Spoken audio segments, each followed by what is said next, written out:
¿Qué tal? Muy buenas noches, bienvenidos, bienvenidas, gracias por hacernos el gran favor de acompañarnos en una emisión más de El Minuto que Cambió Mi Destino. Soy Gustavo Adolfo Infante y la invitada que tengo el día de hoy es una actriz. Importante y sólida carrera, aunque como mamá de Chispita se nos perdió casi toda la telenovela. Después decidió vivir un poco, ¿se acuerdan? Más adelante la señora fue a dar un paseo no solo por las nubes, sino también por Hollywood. Y sus maravillosos ojos fueron la mirada de mujer, madre, amante, hija que se forjó como un cariño nuevo bajo la ley del monte. Para mí es un verdadero honor saludar con el cariño y el respeto de siempre a doña Angélica Aragón. Muchas gracias. Enhorabuena, con mucho gusto de verte. Muy feliz de estar aquí, de poder saludar a tu auditorio, de compartir unos minutos en este año nuevo que tiene que ser el mejor de todos para nosotros, ¿no es cierto, Gustavo? Se ve como complicado el año, ¿no, Angélica? Por eso tenemos que esforzarnos para salir adelante, para mantener la ecuanimidad, el buen humor y sobre todo la unión familiar, la unión profesional como esta que nos hermana desde hace tantos años, mi vida. Hace muchos años, señora Angélica Aragón. ¿Empezamos por el principio? ¿O por el final? No, por el principio. ¿Podemos empezar allá por, pues, como cuando naciste? Bueno, oye, sí es pero además no eres ni Aragón. ¿De dónde salió Aragón? Porque no eres, fíjate, por aquí hasta lo anoté cómo te llamas, porque está bien complicado. Angélica Espinosa Stransky. Mi abuelo, nacido en lo que ahora es la República Checa, en ese momento era todavía el Imperio Austrohúngaro.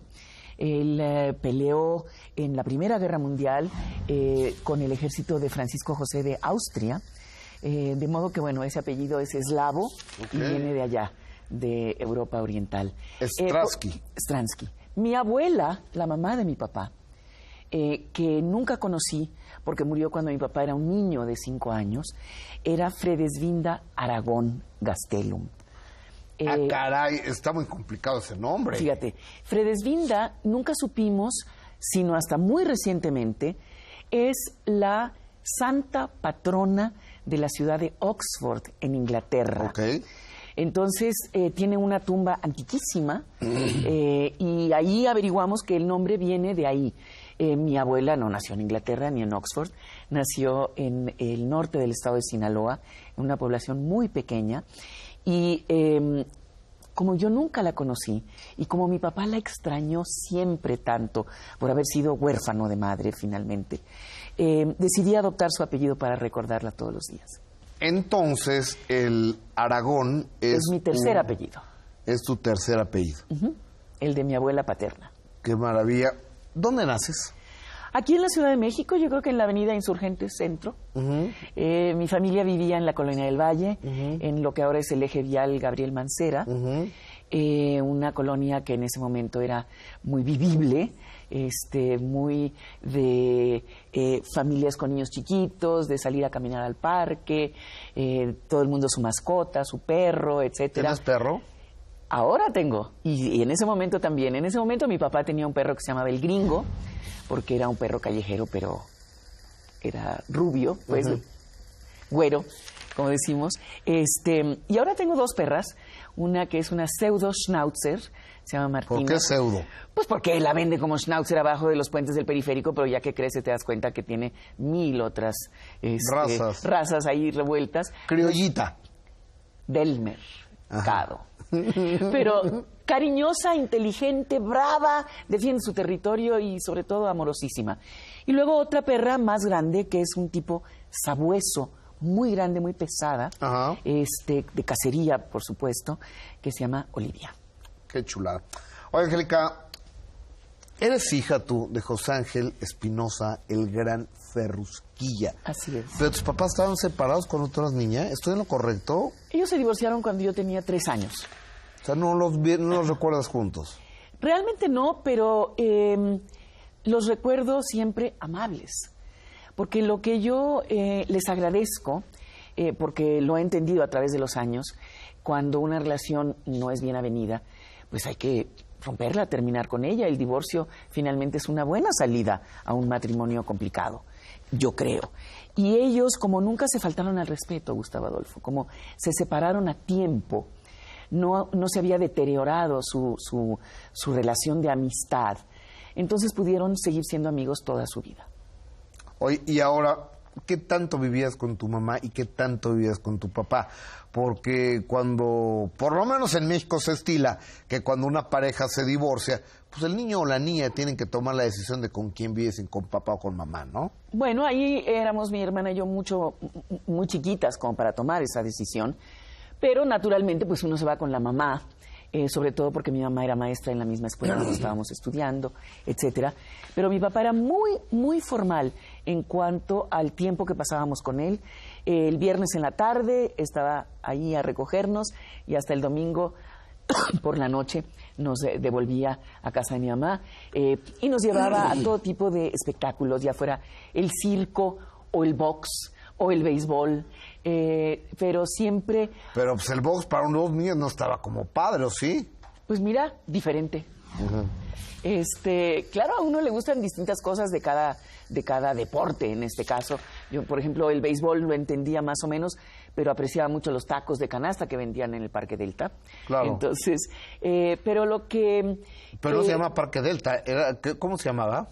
Entonces sí se llamaba Parque Delta, ¿no? Sí, ahora porque ya después es un el Seguro Social, ¿no? Exacto, Ajá. era un parque del Seguro Social. Siempre muy dedicado a nosotros, es decir, eso que ahora llaman tiempo de calidad. Claro. ¿Verdad? Aunque eran 2 días a la semana o 2 días y medio, pero todo el tiempo estaba muy pendiente, todo lo hacía para nosotras. El restaurante que escogía o el espectáculo y muchos viajes, Gustavo Adolfo, dentro del país. En carretera, por supuesto, recorrimos todo México y fuera del país también para poder apreciar a México mejor desde el exterior. Oye, ¿y Ferrusquilla que les iba cantando? Fíjate que sí. Como le gustaba mucho viajar por el país, siempre se acordaba de la canción del lugar. Entonces, un poco como el Caballo Blanco de José Alfredo Jiménez, claro, que va recorriendo hasta Tijuana todo el camino. Oye, ¿y alguna vez tú fuiste testigo de cómo nacieron esas extraordinarias creaciones de Ferrusquilla? Pues lo que pasa es que eran inspiraciones muy espontáneas. Fíjate que hace unas semanas le hicimos un homenaje a mi papá aquí en el Palacio de Bellas Artes. Y le hicimos, digo, porque vino la Orquesta Sinfónica de Sinaloa, la Sinfónica Sinaloa de las Artes, hubo un concierto precioso, y el director titular de la orquesta y fundador, el maestro Gordon Campbell, que estaba celebrando aquí los 15 años de vida de la Sinfónica, mencionó como gran amigo que fue de mi papá, que a él le ha parecido siempre extraño, porque no es tan común, cuando a un compositor la inspiración le llega con la letra y la música al mismo tiempo. ¿Y así le llegaba a tu papá? Así le llegaban a mi papá las canciones ya prácticamente escritas. Hay que tener un contacto abierto, ¿verdad?, con la fuente de la inspiración, claro, que uno puede llamarla de distintas maneras, o es Dios o es la luz, pero hay algo que se abre en el entendimiento y que permite que entre esta inspiración que conforma con facilidad la creatividad. De acuerdo. Tengo que hacer una pequeña pausa comercial. Vamos a regresar al minuto Cambió mi destino, la presencia de Angélica Aragón. Y hasta el momento, no sé usted, yo no entiendo por qué la señora decide ser actriz, en qué momento, dónde lo vio. La mamá no era actriz, el papá no era actor, no tenía ninguna tía actriz, que yo sepa no iba a Televisa, que yo sepa no iba a los estudios Churubusco, que yo sepa no iba al teatro tampoco. Regresamos con esta historia. El minuto Cambió mi destino. Angélica Aragón.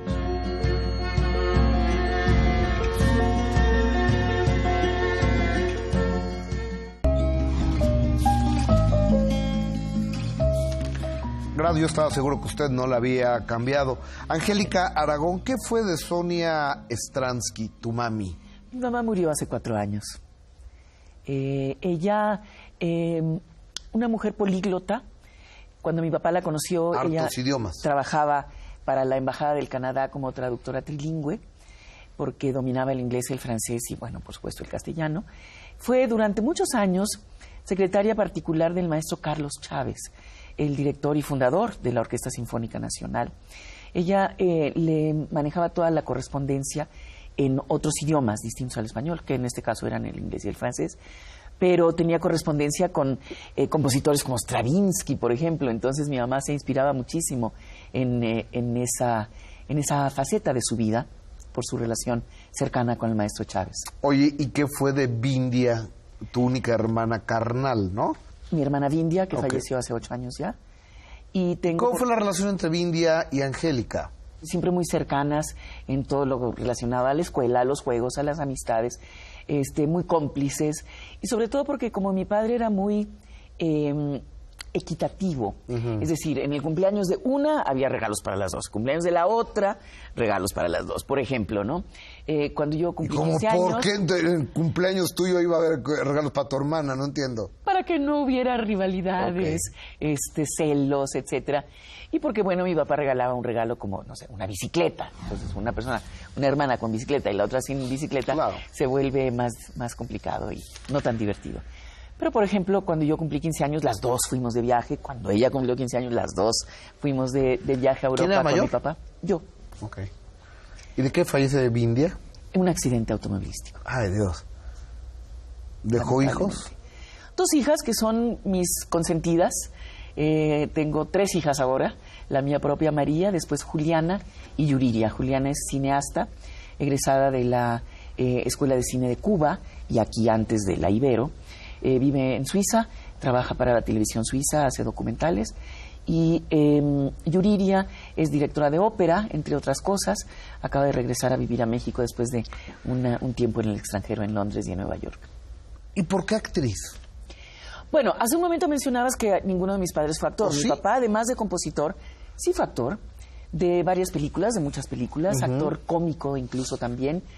Inicia su carrera profesional como actor de radio en programas de ficción. De hecho, el seudónimo Ferrusquilla viene de un personaje que fue el primero que interpretó en un programa de radio para niños, que se llamaba Las aventuras del Capitán Ferrusquilla. Entonces, bueno, cuando yo terminé la preparatoria, la UNAM estaba en huelga y tenía ya varios meses de haber estado cerrada y no se veía para cuándo se resolvería el conflicto laboral. Entonces me desesperé y me fui a estudiar teatro a Inglaterra, en lugar de medicina. O sea, te fuiste a estudiar teatro a Inglaterra. Pero se necesitan recursos para hacer eso, ¿no? Pues mira, nuestro país no estaba tan económicamente débil como ahora, en términos sobre todo del cambio monetario. Todavía el peso mexicano te alcanzaba para algo. Y obtuve una pequeña beca del Banco Cinematográfico aquí para ir a estudiar. Y bueno, apoyo a mis papás y luego trabajar, ¿verdad? En Inglaterra trabajé, entre otras cosas, durante 5 años como acomodadora para la Compañía Nacional de Teatro, viendo todas las obras que presentaban. O sea, tú eras de las muchachas que con una linternita llevaban a las personas a sentarse. Recogía el boleto, etcétera. Pero hay... ¿Y había tips? ¿Había propinas? Sí, de pronto.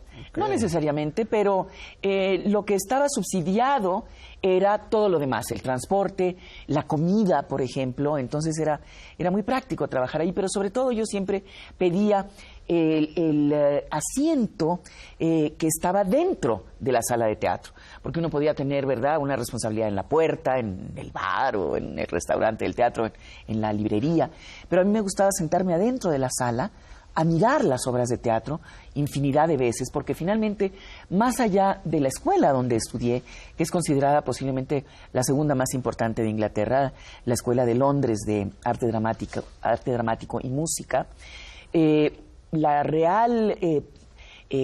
real estímulo que yo recibí fue de estos grandes actores de la Compañía Nacional de Teatro, al verlos una y otra vez diciendo los mismos textos e interpretando las mismas obras. ¿Y hiciste alguna obra de teatro allá en Londres, Angélica? Bueno, hicimos todas las obras de Shakespeare en su momento, etcétera, pero a nivel estudiantil. Profesionalmente no. Oye, ¿y de cuánto tiempo estás en Inglaterra? 7 años. Estudié en la carrera de teatro. Oye, pero pero después... es un demonial de tiempo, o sea, más de un sexenio. Exacto. O sea... Estuve también en la Universidad de Londres haciendo lo que nunca logré terminar, que era una licenciatura en estudios orientales, principalmente la India, filosofía, literatura y lenguas. ¿Qué te une tanto a la India? Me lo platicas después de la pausa comercial y vamos a hablar de María, y vamos a hablar de Un paseo por las nubes, y vamos a hablar de Cuarón, y vamos a hablar de un montón de cosas. Angélica Aragón, el minuto que cambió mi destino. Vení.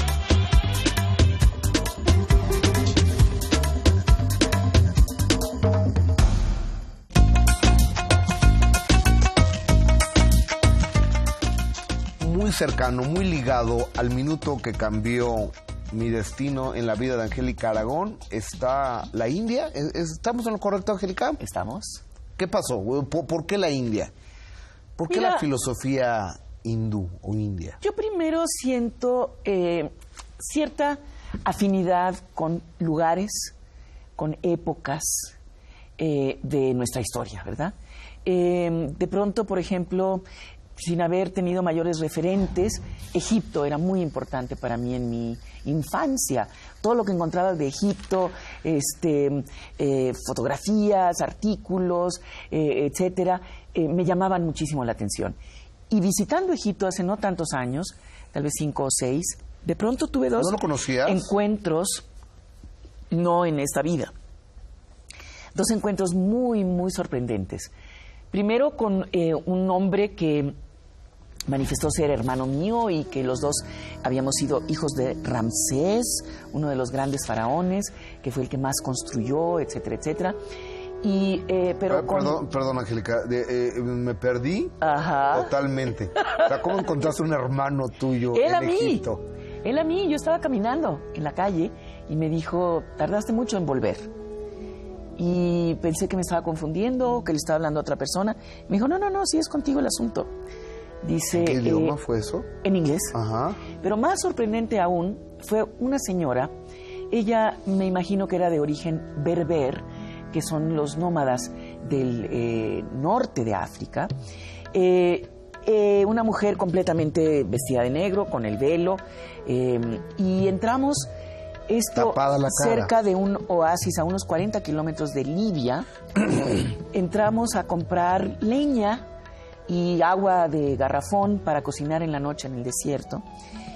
Y ella tiró las cosas que tenía en la mano y se me echó a los pies a llorar, sollozar y a, decir en árabe en este caso, que yo era su mamá, que había regresado del más allá, etcétera, etcétera. Llamó a las hijas, salió una de un lado, otra de otro lado, poniéndose las mascadas encima de la cabeza. Y pues sorprendidas y confusas, entonces ella les decía, bésenla, es su abuela. Oye, a ver, Angélica, ¿y cómo sabemos que no habían visto una telenovela tuya? Sabemos. No había ni televisión en la casa, ni hablaban español, ni nada, no tenían nada que ver con... Pero luego se traduce, o sea, perdón, discúlpame. Como Fat Magul. O sea, a lo mejor estoy siendo no quiero faltar al respeto. No. Pero, ¿no? No, yo sentí una cosa totalmente sincera, pero sobre todo los sollozos de la mujer. O sea, se sentía que estaba muy, muy conmovida. Entonces, el guía con el que íbamos, el chofer, estaban muy sorprendidos. ¿Qué pasó? Ya se aclaró la cosa. Ella pidió que volviéramos al día siguiente para tener una cámara. Quería regalarme algo. Lo único que vendían ahí eran unos guantes y unos calcetines hechos con pelo de camello. Y, finalmente escogió un anillo de plástico y me lo puso en el dedo. Y, tengo esa hija en Egipto. No lo puedo creer. Ahora... Y lo mismo me ha pasado con la India. Tú tienes un tipo muy místico. Incluso tienes un lunar al centro de la frente que pudiese parecer algo de allá, ¿no? Como un tercer ojo. Ajá. Posiblemente. Mira, yo tuve un gran maestro de filosofía en la preparatoria. Él vive todavía, de origen catalán, el doctor Ramón Xirau, autor de muchos libros. En ese momento, yo tenía tal vez 15, 16 años, él era el director de la Facultad de Filosofía en la UNAM.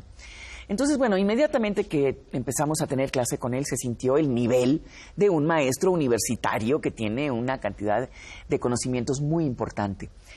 Y ahí me empecé a acercar poco a poco a la maravillosa cultura que es la de la India.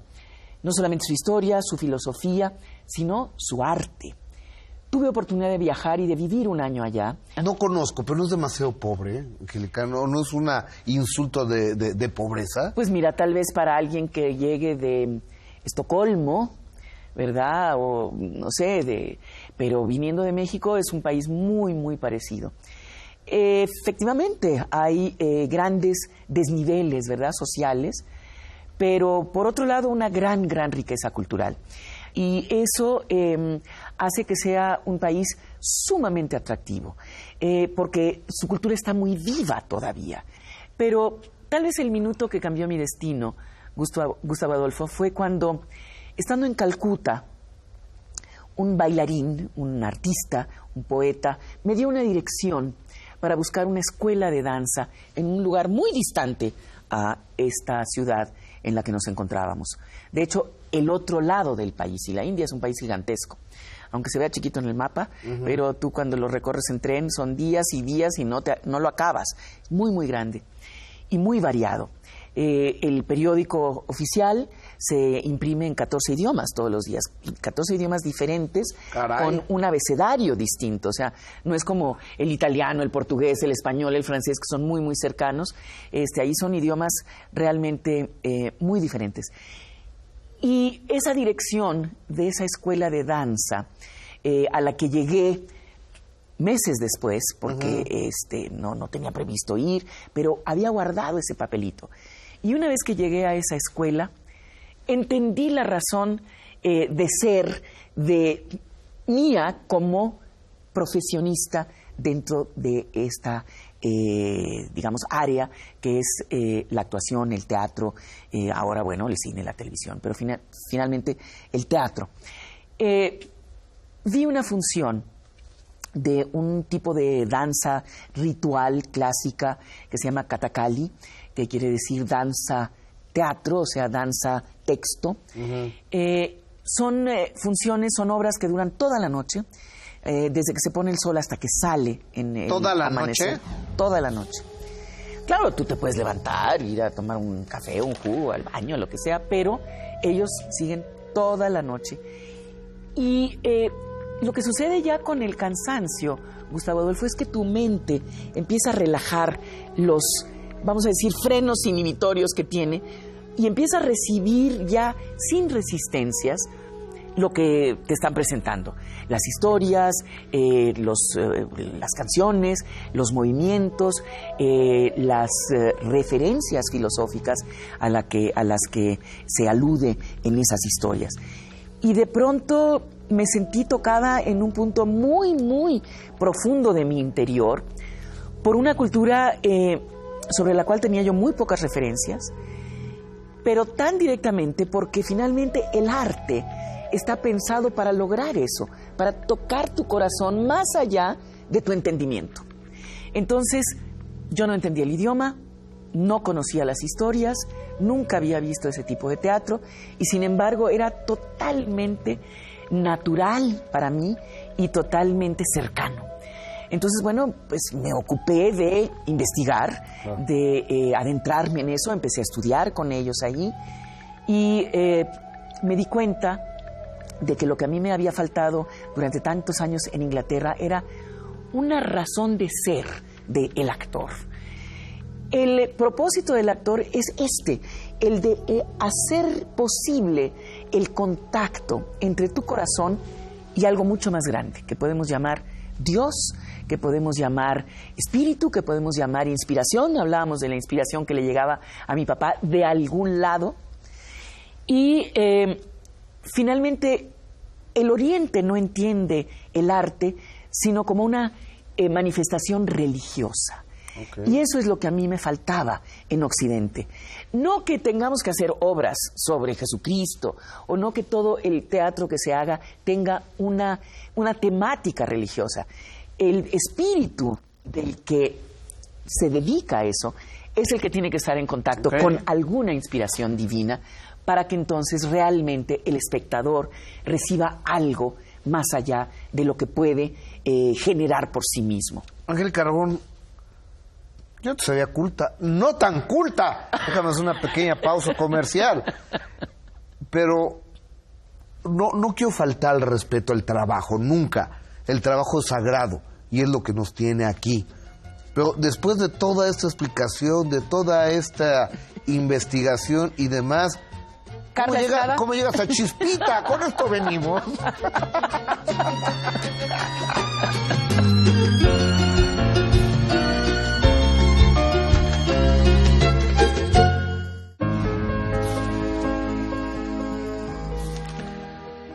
Angélica Aragón, después de tanto estudio, de tanto viaje y demás, llegar a hacer un género que es la telenovela, que puede ser un poco más ligero, o puede parecer un poco más ligero. Puede. No era un un contraste muy fuerte para ti. Mira, lo que pasa es que afortunadamente nuestra profesión, Gustavo Adolfo, es muy, muy variada, y yo siento que unas áreas complementan otras áreas, claro, ¿no? Yo sabía que la televisión era un vehículo importantísimo que había que de alguna manera conquistar.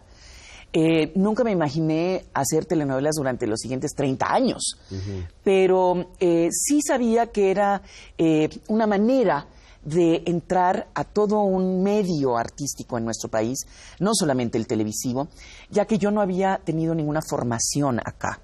Entonces, tenía que establecer mis relaciones y tenía que, como bien me lo pidió mi papá, demostrar la capacidad que uno tiene, porque nadie tiene ninguna referencia tuya, nadie te conoce. Claro. Cuando tú eres graduado aquí de las escuelas y todos tus maestros son Luis de Tavira, José Caballero, etcétera, pues ya saben con quién están tratando, porque te conocen de años, claro, te formaron. Entonces, bueno, la oportunidad que me dio el señor Emilio Azcárraga, yo la tomé inmediatamente porque, en primer lugar, la televisión había sido mi escuela como público, ¿no es cierto? Siempre agradeciendo que los mejores actores de nuestro país fueran los que intervenían en las telenovelas, a diferencia de los Estados Unidos. Claro. En Estados Unidos, bueno, el teatro es una cosa, ¿verdad? Pero el cine, que es el gran, digamos, escaparate para los actores, se consideró siempre un arte mayor comparado con la televisión. Ey. Ahora, a raíz de Kiefer Sutherland, por ejemplo, que empieza a hacer la serie 24 horas, hace muchos años ya, pero que venía del cine a la televisión, de pronto los actores de cine... se jugaba la vida cada 24 segundos en 24. Pero gracias a esa experiencia y a ese éxito de Kiefer Sutherland, los demás actores de cine empezaron a no despreciar tanto la televisión. Aquí, los mejores actores de teatro eran los que encarnaban los personajes de las telenovelas. Por eso nuestras telenovelas, digo yo, tuvieron tanto éxito y tanta buena recepción en el resto del continente, porque estaban muy bien interpretados esos personajes por actores que, fuera de los foros, estaban haciendo teatro griego, estaban haciendo teatro clásico, teatro moderno. ¿Ya no haces telenovelas? Pues no las he hecho hace algunos años, porque no me gusta la temática que me han ofrecido, porque siento que finalmente, y ahí es, digamos, la manera de cerrar tu pregunta, la televisión me ayudó a entrar muy de cerca al corazón del público, ¿no es cierto? Y siento que ahora yo necesito respetar ese lugar que la gente me ofrece hoy en día todavía, ¿no es cierto? Claro. Al encontrarnos en la calle, en alguna tienda, etcétera, la gente es muy cariñosa, el público. Los abrazos que nos damos son realmente de afecto sincero. Entonces, bueno, yo siento que faltaría al respeto de ese público al interpretar personajes que me parecen indignos, no de mi persona, sino de cualquier mujer. Wow. Y francamente lo que me han ofrecido en los últimos años me ha parecido demasiado violento y demasiado vulgar. Entonces yo entiendo que estamos en un periodo de transición como sociedad, como humanidad incluso, en la que periodo en el que tenemos que tal vez acostumbrarnos a un sentido del humor, una manera de ver las cosas, un lenguaje incluso mucho más vulgar de lo que estábamos acostumbrados a escuchar.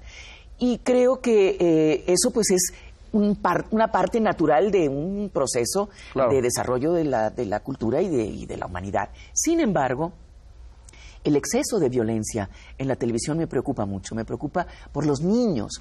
Entonces, yo siento que tengo que cuidar la integridad de mi persona pública al escoger papeles, roles que no entran en conflicto con mi persona privada. Oye, Angélica, acabas de mencionar, creo que debe ser el ser más importante de tu vida, que es María. Hacemos pausa, venimos y platicamos de María. Por favor. El minuto. Traigan los Kleenex. Que cambió mi destino. Angélica Aragón.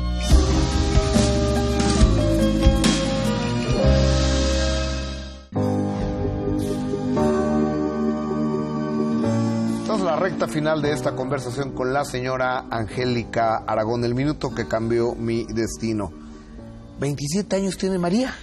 27 años cumplidos, se dice fácil. Amiga, ¿qué pasa? Yo te vi embarazada. O sea, Angélica, yo te vi ya como reportero en acción. Sí, o sea, lo bueno es que los tuyos ahí vienen. Sí, ahí van los chamaquitos. Pisándole los talones. Pero vas a ver lo que se siente ya cuando se mandan solos. Pero si María. ya los 12 ya se mandan solos estos. María estudió filosofía. Fíjate que hace muchos años coincidimos en Guatemala con un... Contigo no puede ser otra cosa. ¿Estamos de acuerdo? Coincidimos con un director polaco, director de cine. Estábamos haciendo una película en Guatemala, pero él a su vez era el director de la Facultad de Cine de la Universidad de la Ciudad de Nueva York. Y entonces se portó muy, muy abierto, muy cariñoso, muy incluyente con María dentro de la filmación. Y ella le preguntó qué se necesitaba para entrar a su escuela como alumna. Y le dijo él, mira, yo te puedo enseñar a filmar en 6 semanas. A operar una cámara y sobre todo ahora que ya todo es digital, etcétera, etcétera. Tú lo que tienes que tener es un punto de vista político sobre las cosas. Claro, ella tenía tal vez 16, 17 años en ese momento. Entonces le dijo, estudia lo que sea, gastronomía, historia del arte, veterinaria, oceanografía, lo que tú quieras, para crecer y tener, bueno, una disciplina. Pero más allá de eso, si tú quieres ser cineasta, necesita urgirte algo aquí adentro para ser dicho a través del cine. Entonces, hizo caso de esa recomendación María. Hizo una licenciatura y una maestría en filosofía en Francia y ahora, una segunda licenciatura en cine. ¿Te puedo hacer una pregunta? Dígamelo. Una pregunta casi íntima. Sí, señor. Eres madre soltera. Ajá. México hay una gran cantidad de mamás solteras. ¿Por qué no sabemos quién es el papá de María? Bueno, nosotros sí. ¿Qué te importa? Me puedes decir en este momento a ti qué demonios te importa, pero ¿por qué no está por lo menos visible el papá de María ante la opinión? ¿Fue una decisión tuya, de ustedes? ¿Qué pasó? Mira, ¿O se murió? No, para nada. No. El papá de María se llama Rodrigo Martínez. Es mi íntimo amigo desde que teníamos 13 años de edad, porque fuimos compañeros de secundaria, desde la secundaria, toda la escuela. Él es historiador. Vamos a decir, área es el siglo XVI, la conquista de México, es Nahuatlaca, como llamamos a los que hablan y enseñan el náhuatl. Pero si tú te has dado cuenta, Gustavo Adolfo, a pesar de una vida, vamos a decir, profesional, pública, mi vida privada yo siempre he tratado de mantenerla mucho más apartada, pero no porque hay nada que esconder, sino simplemente porque es independiente de la otra, de la vida profesional. Entonces, bueno, Rodrigo forma parte de esa vida privada. Pero bueno, esta última Navidad cenamos él y yo juntos en la Nochebuena. Seguimos siendo muy, muy amigos. Es muy cercano. ¿Fueron pareja ustedes? Sí. ¿O nomás fue, como decía María Conchita Alonso? Un detalle. Una noche de copas, una noche loca. No, claro que sí. Fuimos pareja y seguimos siendo muy, muy amigos. Yo considero que posiblemente sea uno de mis amigos más cercanos y al que consulto todo el tiempo en términos de las cosas que sé que sabe. Es un gran papá, es un hombre muy suave en el sentido de su trato. Es un hombre muy culto, es un hombre que además es músico, toca muy bien el piano, etcétera, etcétera. Un gran mexicano. ¿Solo una vez has amado? No, muchas veces. Muchas veces. ¿Es una mujer apasionada? Ah, claro. ¿Amas hoy en día? Y no a la vida y a las florecitas, ¿eh? O sea, ni a tu país, ni a la literatura. No, si dices si tengo en este momento una pareja amorosa, no. Porque no tengo tiempo, Gustavo Adolfo. Mira, estoy tan encantada con todo lo que aprendo todos los días a partir de lecturas, de curiosidad que uno tiene por saber, porque me interesa muchísimo, por ejemplo, el desarrollo de la ciencia, las matemáticas modernas, la astronomía, todo lo que estamos aprendiendo de nuestro universo. Constantemente he visitado, bueno, no solamente las instalaciones de la NASA en todos lados, sino, por ejemplo, el Centro de Estudios Nucleares de Europa, que está en Suiza, pero casi en la frontera con el sureste de Francia. Me interesa mucho preguntarles a los científicos. Tengo un gran amigo aquí en la Facultad de Nanociencias y Nanotecnología de la UNAM en Ensenada, Baja California, el doctor Noboru Takeuchi, que yo creo que es uno de los grandes especialistas en nanotecnología, sí, de origen japonés, en el mundo. Y bueno, he ido allá a ver su telescopio electrónico. Me interesa saber, ¿no es cierto?, por qué están instalando fibra óptica en lugar de cables de cobre, de dónde salió esta tecnología, en fin. Y yo creo que el desarrollo exponencial de las ciencias a partir del siglo XXI es fabuloso, es muy, muy interesante. Entonces, otra persona te quita mucho tiempo. Claro, cuando uno se enamora, pues el tiempo ya no importa. Claro. Aparte se pasa volando el tiempo, una cosa bonita. Exacto. Esas maripositas que se siente, el enamoramiento. Pero fíjate que me gusta mucho, mucho una canción de Consuelo Velázquez. Ajá. Que dice... Bésame mucho. ¿O cuál? No, esa aparte. Esa luego la cantabas tú y yo aquí. Ajá. No, una que dice... No, tú sí si cantas. buscas en la vida amor sin desengaños, perdona que te lo diga, corazón, amar es admitir que tienes que sufrir. Entonces... ¿Tú has sufrido por amor? Ah, bueno. ¿Te has emborrachado por amor? No creo que emborrachado, pero así arrastrando la cobija y ensuciando el apellido. Pinche viejo. No, así no. Sí.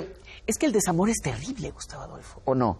Sí. Sí, eso es un sentimiento muy, muy Oye, Angélica, doloroso. Ver, ¿tú has besado más en el trabajo o en la vida real? No, pues espero que en la vida real, si no, imagínate. No, porque en las telenovelas siempre se besuquean, ¿no? Oye, todo. Un caso muy lamentable de una mujer que conocí desde hace muchos años y que ahora, bueno, empieza a perder ya el sentido de las cosas, ¿verdad? No sé si es Alzheimer, senilidad o no sé qué, pero lo único que no se le ha olvidado a esta mujer veracruzana son los besos de Ari Telch. Entonces, cada vez que nos vemos, dice, tú eres la de esos besos, ¿verdad? No sabe mi nombre, ni qué telenovela era, ni nada. Pero esos besos, ahí se le quedaron. Entonces, bueno. Oye, dio un giro de 180 grados tu carrera con esa mirada de mujer, ¿no, Angélica? Fíjate que sí, y creo que afortunadamente, ¿no es cierto? Muy positivo. Hubo un factor importantísimo, que el autor de la novela, Bernardo Romero Pereira, ya fallecido lamentablemente, era un hombre muy particular, Gustavo Adolfo, porque con una empatía singular con la mujer, con las mujeres, ¿verdad? Él siempre dijo que se había inspirado muy de cerca en su esposa, en sus hermanas, en su mujer, en sus hijas, desde un punto de vista muy femenino. Ajá. Yo lo que les reclamo hoy en día a los escritores de telenovela, ¿no es cierto? Estamos hablando de un género muy particular, claro. como lo fue Mirada de Mujer. Y bueno, de acuerdo a la definición del melodrama, es una problemática sentimental que gira alrededor de un personaje femenino.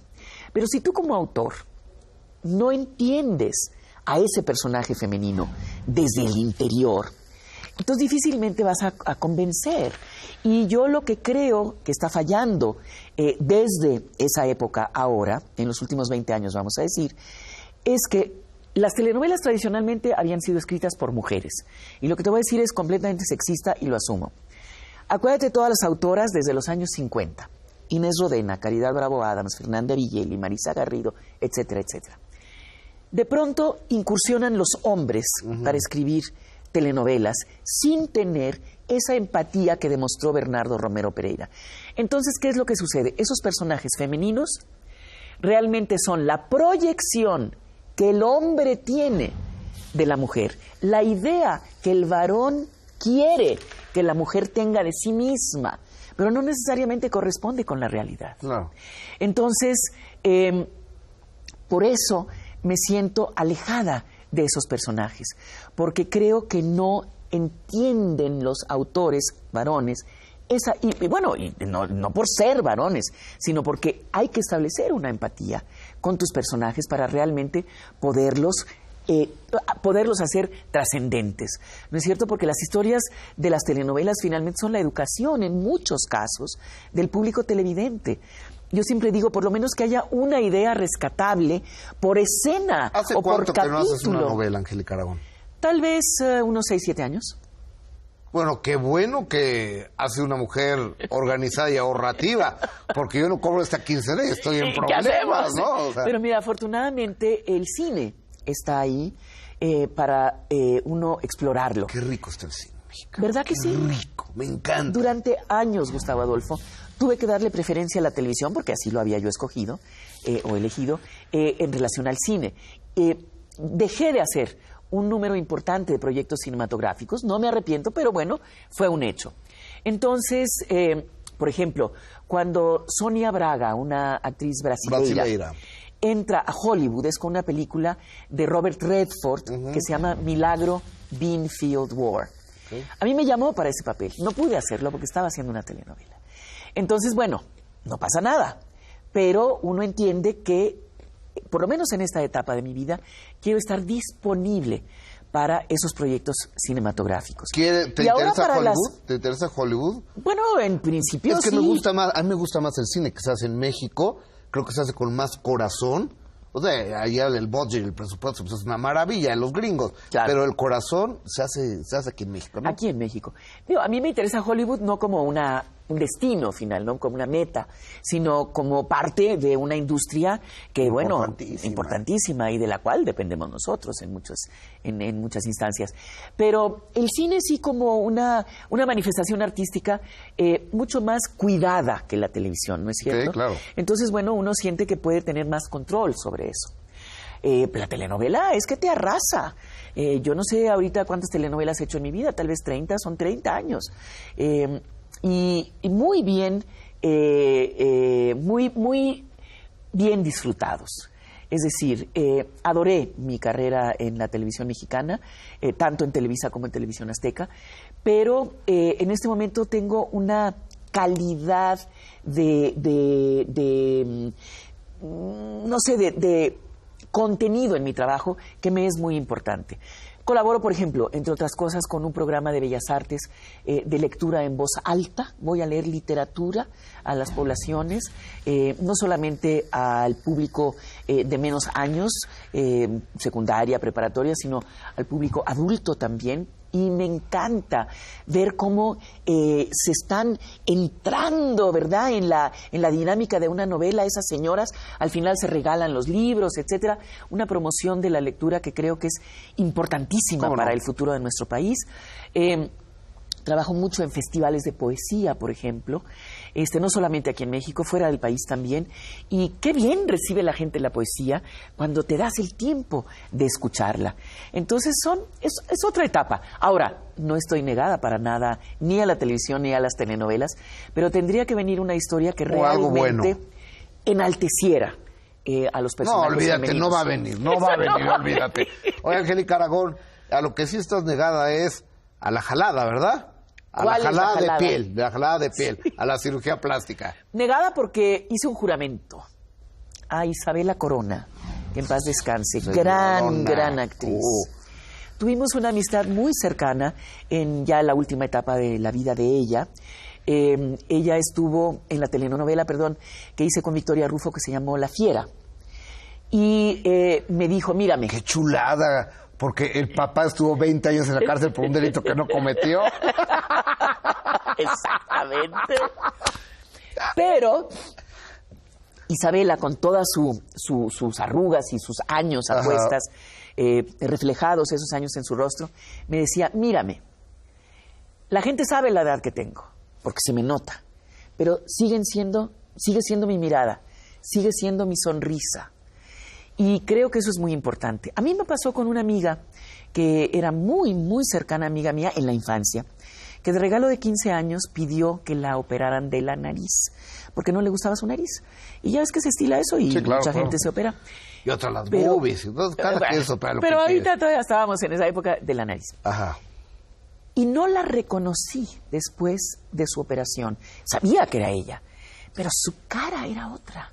Ya no era la persona que yo reconocía como mi amiga. Claro, la retomé como amiga hasta la fecha, pero sí la cirugía, que ni siquiera era plástica, porque es nada más reconstrucción de nariz, creo que cambia la personalidad. Totalmente. Y eso me asusta, porque si las demás personas que te miran de pronto se sorprenden y se descontrolan o se destantean, ¿Y esta imagínate señora quién es? Tú mismo verte al espejo y decir, esta no soy yo. Y además es irreversible, lo cual me da una sensación como de mucha claustrofobia. ¿Sabes? Estar en esa piel estirada, no sé, perdón, pero me duele pensarlo. Angélica Aragón, haz un favor. Dígamelo. No cambies. Ni tú, querido amigo. Gracias. Los minutos que cambiaron tu destino y tus arrugas y tu experiencia y tu postura ante el arte y la filosofía y la vida, déjalo así. Gracias, mi vida. Hasta siempre. Te quiero. La señora Angélica Aragón. Gracias, Angélica. Gracias por todo. A ti. Si usted nos presta su presencia y Dios nos presta vida, la próxima semana, mismo horario, mismo canal, tenemos otro minuto que cambió mi destino. Muy buenas noches, muchas gracias. Gracias, señora. A usted. Muchas gracias. Gracias. Gracias a ustedes.